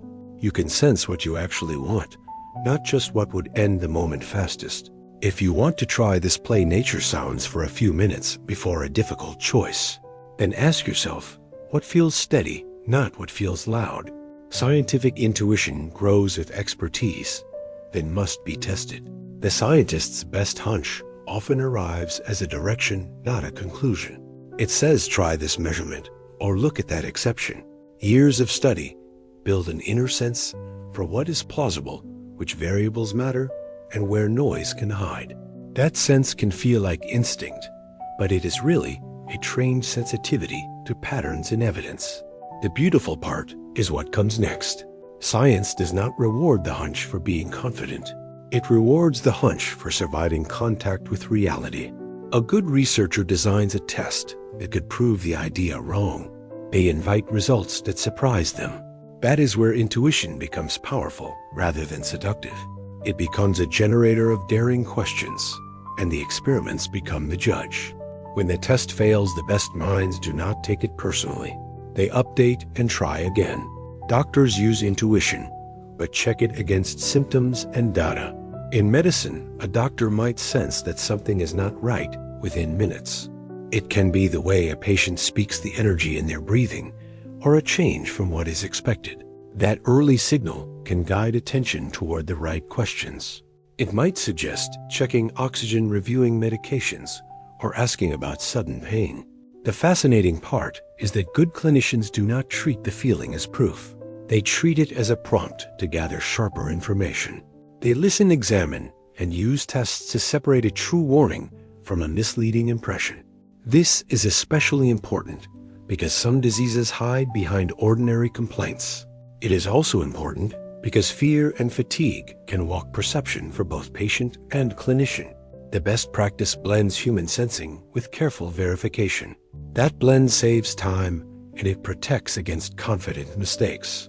Detectives follow hunches, but good cases demand verification. A detective might walk into a scene and feel that one detail does not fit. It could be the timing, the placement of objects, or a story that sounds too polished. That feeling can be useful because it directs attention toward inconsistencies that others would miss. But a case cannot be built on vibes. Real investigations rely on corroboration, documentation, and chains of evidence that hold up under pressure. A hunch can suggest who to interview first or which timeline needs rechecking. Then the work begins. Witness statements can be mistaken. Memories can change, people can lie, and people can also tell the truth poorly. Good investigators know that intuition is a starting light, not a finish line. They test the hunch against facts, and they keep records that can be audited later. That is how insight becomes justice. Pilots train intuition through simulations, then rely on checklists in the cockpit. Intuition can help a pilot notice that something feels off before alarms become obvious. A vibration, a sound, or an unusual response can signal that the situation is changing. Training makes that sensitivity stronger because pilots rehearse rare problems in realistic simulations. The brain learns what normal feels like, and it learns what abnormal feels like. Still, aviation does not ask anyone to trust instinct alone. It pairs instinct with checklists, procedures, and cross-checks that protect against panic and pride. Under stress, the mind can skip steps, and skipping steps can be deadly. The checklist keeps the process steady when adrenaline rises.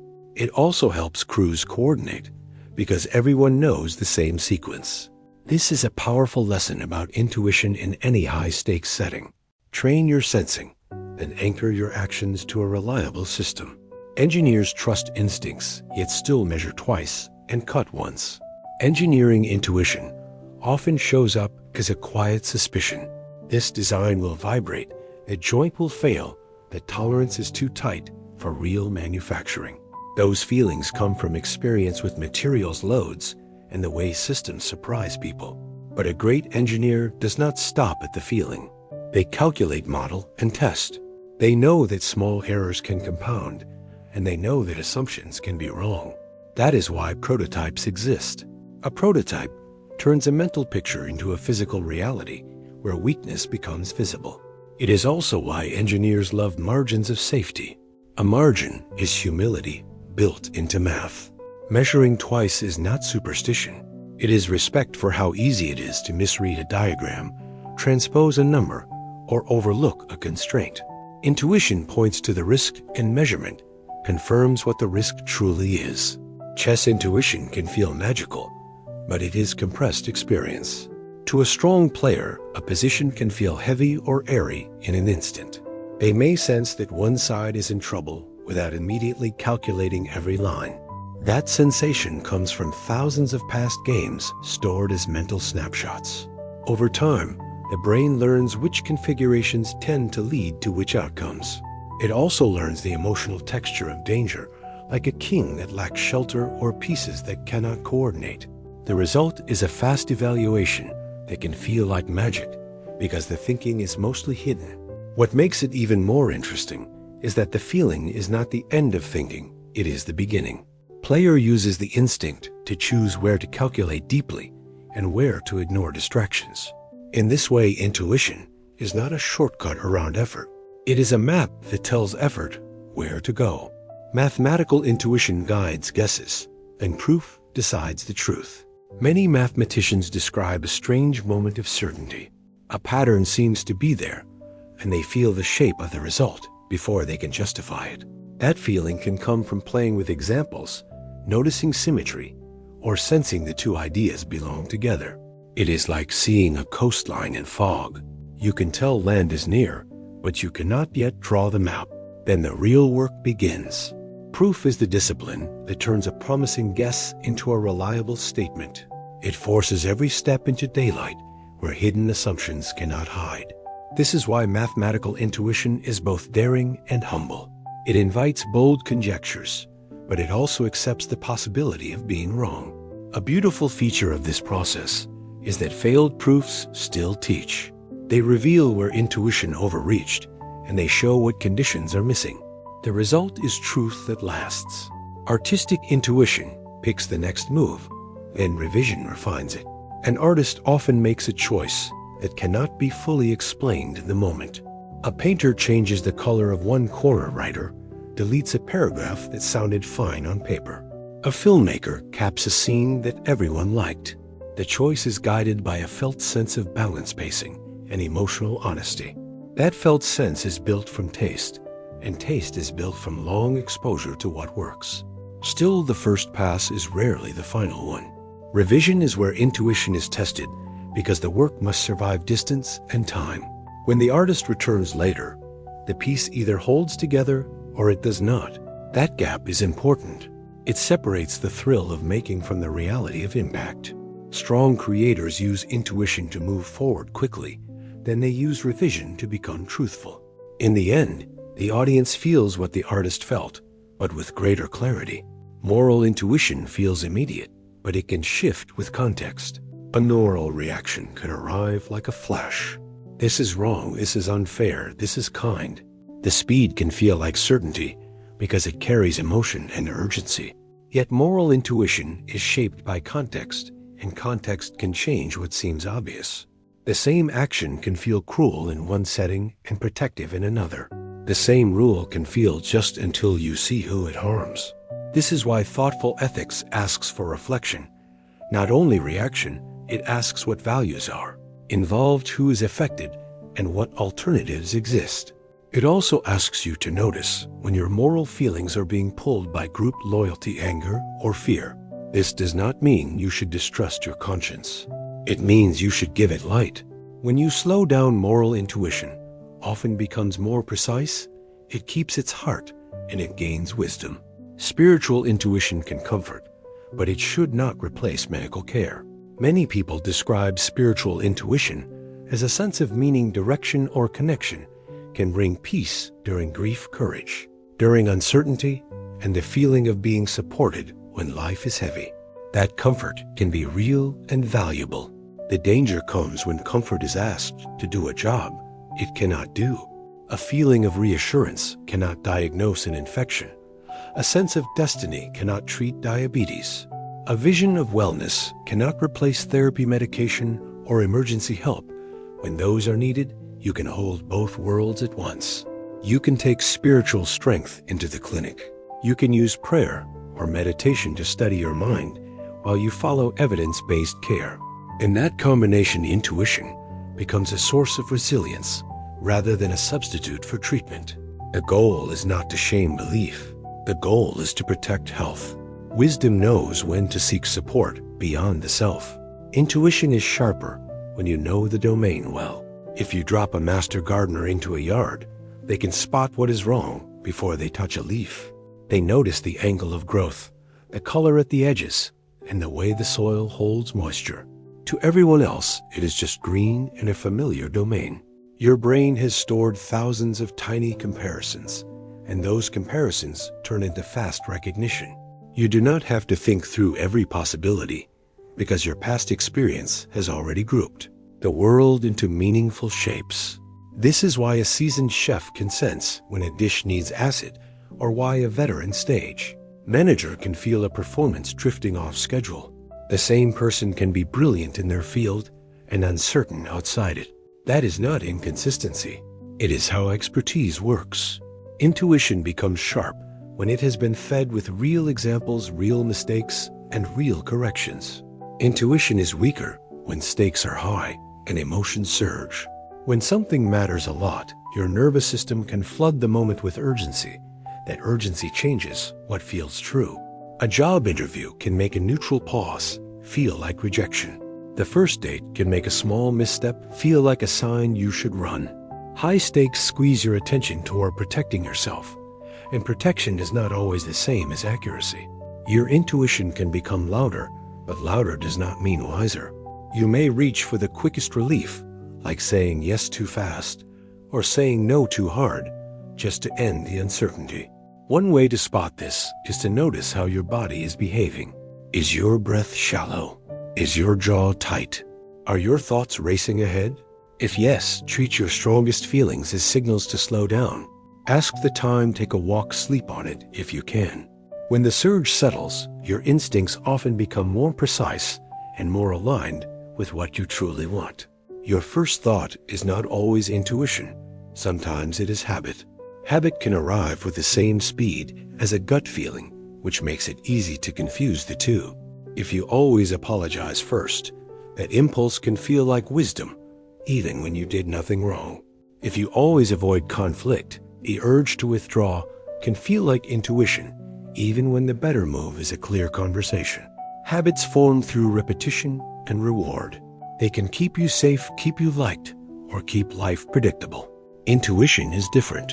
It tends to respond to the specifics of the moment, not to the shape of your past. You can tell them apart by asking one question: is this response familiar? Because it fits this situation, or because it fits me? If the impulse feels like a well-worn groove, pause and look for alternatives. Sometimes the most intuitive act is doing something new. Sometimes it is doing the old thing with awareness, not autopilot. True intuition often arrives quietly, not as a loud command. A reliable inner signal often does not shout. It can feel like a simple leaning, like a small sense of yes, or a steady sense of no. There may be no drama, no rush, and no grand story attached. It is more like a compass than a siren. Loud inner voices often come from fear, excitement, or the hunger for certainty, which can push you into decisions that feel urgent but are not grounded. A quieter signal can still be strong. It can be firm without being frantic. You can practice hearing it by creating a small pause before you decide. Ask yourself what feels steady. Ask what feels pressured. Pressure often demands immediate action. Steadiness can wait. You can also watch what happens after you choose. If you feel a clean sense of relief that lasts, it is a clue you followed something real. If you feel relief that quickly turns into dread, the choice may have been driven by urgency rather than wisdom. Quiet intuition does not need to bully you, it simply points writing down. Gut feelings can reveal patterns in your own accuracy. Memory is a flattering editor. It celebrates your best calls and quietly retires the awkward ones. If you want to know how trustworthy your instincts are, give them a record. When you feel a strong hunch, write one sentence about it. Then write what you think will happen and why you think that later at the result. Over time, patterns appear. You might discover that your instincts are great with people, but shaky with money. You might notice that you are accurate in the morning and impulsive late at night. You might see that your best hunches include one clear detail, while your worst ones are driven by mood. This is not about judging yourself. It is about learning your own signal quality. Once you can see your patterns, you can adjust. You can rely on intuition where it is strong, and you can add extra checks where it tends to drift. A journal turns a feeling into feedback, and feedback is how intuition grows up. Asking what would change my mind studies intuitive judgment. A strong hunch can feel like the end of thinking, but it can also be the start of a better question. When you ask what would change your mind, you create a bridge between instinct and evidence. You are not denying your feeling, you are giving it a fair test. This question also protects you from stubbornness, because it forces your mind to imagine new information. If you cannot think of anything that would shift you, you may be clinging to certainty for comfort in everyday life. This can be simple. If you feel that a partnership will not work, ask what you would need to see to feel hopeful. If you feel sure a plan will succeed, ask what sign would warn you to pivot early. Then look for those signs deliberately. This turns intuition into a decision tool rather than a mood. It keeps you flexible, and flexibility is often the difference between being right once and being right repeatedly. Good intuition welcomes questions. It does not fear inspection. A useful inner signal tends to hold up when you look at it from different angles. You can ask why it appeared, what it is responding to, and what evidence supports it. And it remains steady. A fragile signal often collapses into defensiveness. It demands obedience, and it punishes curiosity with anxiety. This is one of the clearest ways to tell the difference between guidance and impulse. You can practice this with a small routine. When you feel a strong yes or no, ask 3 questions. What detail triggered this? What outcome am I predicting?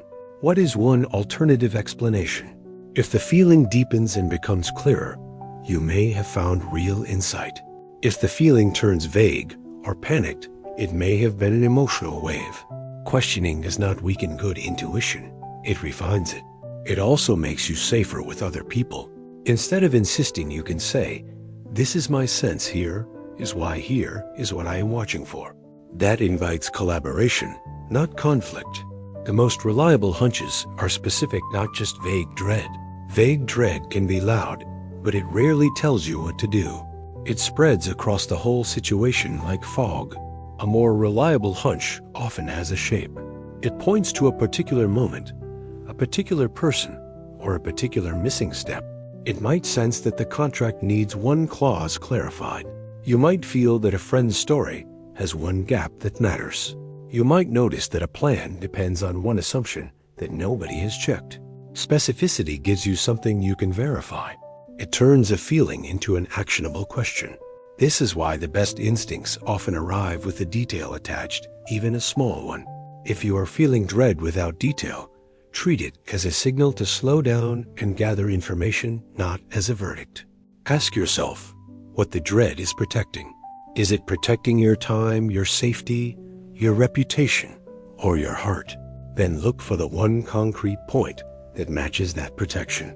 When you find it, your intuition becomes sharper and your next step becomes clearer. Intuition improves when you learn your personal bias triggers. Everyone has triggers that tilt their judgment. Praise can make you ignore red flags. Criticism can make you reject good advice. Loneliness can make attention feel like love. Shame can make you assume the worst. These are not moral failures. They are predictable human patterns, and they can hijack intuition because they change what you notice. The powerful move is to map your own triggers with kindness. Notice the situations where your decisions become extreme, like rushing to commit or refusing to engage at all. Notice the people who reliably pull you into approval seeking or into defensiveness. Then build small protections. You might decide not to make big choices.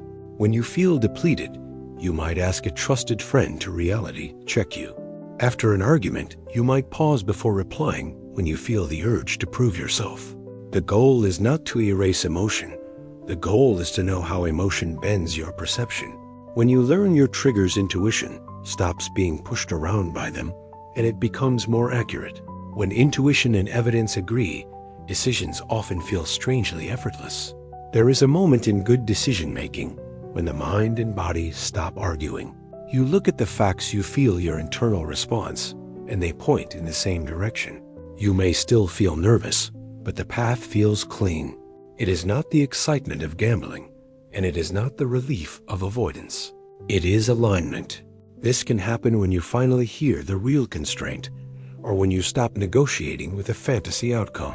You might have a clear conversation and realize a relationship is not meeting your values. You might review your budget and feel your body relax when you choose the simpler plan. You might test an idea in a small way and see it work, which removes the need to guess. Effortless does not mean easy, and it does not mean painless. It means the internal debate has ended because the evidence matches the signal. When you reach that point, you can act with steadiness, and you can stop searching for a perfect answer. You already have a workable one. As we come to the end of our journey tonight, take a moment to notice what we have uncovered. Together, we explored how intuition is not a mystical whisper from nowhere, but a living conversation between memory and perception, between body and brain, between experience and possibility. We wandered through hospital rooms and chessboards, through cockpits and classrooms. We saw how a racing pulse can tilt a choice, how a quiet breath can steady it. We watched experts move with compressed years of practice, and we saw how bias, fear, and habit can disguise themselves as knowing. And through it all, one idea kept returning. Intuition is not magic. It is pattern. It is prediction. It is the story your nervous system tells about what might happen next. Sometimes that story needs testing. Sometimes it needs calming. Sometimes it simply needs listening. Now let all of that settle. You do not need to analyze anything further. Let the concepts drift like leaves on slow water. Feel the surface beneath you. Notice the gentle rhythm of your breathing. There is nothing to solve, nothing to decide. The great engine of prediction inside. You can rest for a while. If you enjoyed this journey into the science of intuition, consider liking the video, subscribing to the channel, or sharing a quiet thought below.